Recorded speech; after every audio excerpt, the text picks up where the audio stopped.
In this video, we shall learn about biomedical waste segregation and its disposal. Waste is generated by healthcare activities and includes a broad range of materials. These are used needle and syringes, soiled dressings, body parts, diagnostic samples, blood, chemicals, pharmaceuticals, medical devices, and radioactive materials. Proper disposal of waste is important to protect the healthcare workers, the patients, and to keep our environment clean. It is important to segregate the medical waste materials at the point of generation, treat them appropriately, and then dispose them off safely. The World Health Organization has classified medical waste into 8 main categories. They are general waste, pathological waste, radioactive waste, chemical waste, infectious to potentially infectious waste, sharps, pharmaceuticals, and last but not the least, pressurized containers.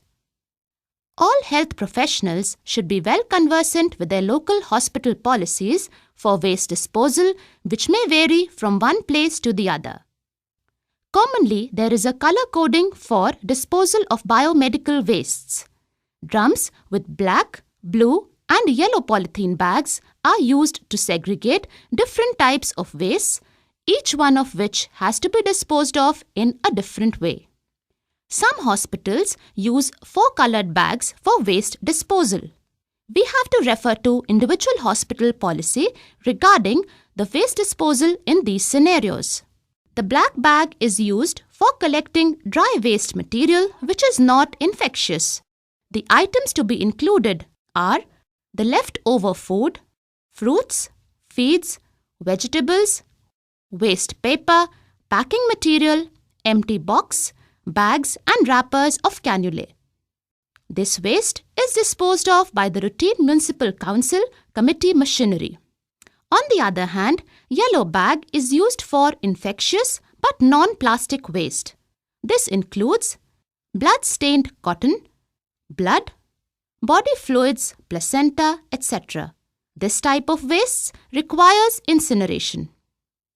The items to be disposed of in the blue bag include all the infected plastic waste, just as disposable syringes, the intravenous set, the blood transfusion set, the endotracheal tube, urinary catheter, urine bag, medication vials are to be disposed of in the blue bag.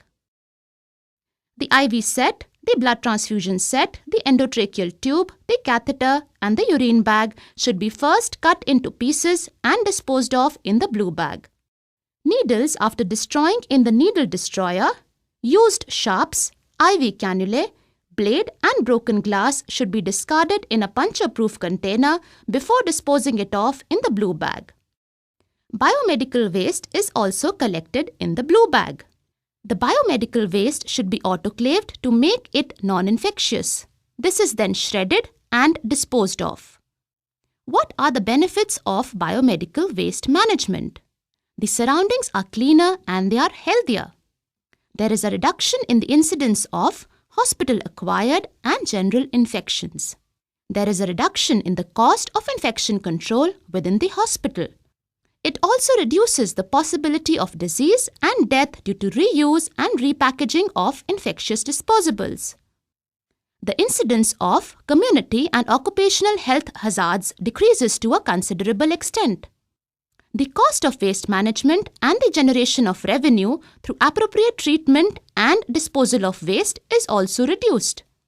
Last but not the least, it improves the image of healthcare establishment and increases the quality of life. Thank you.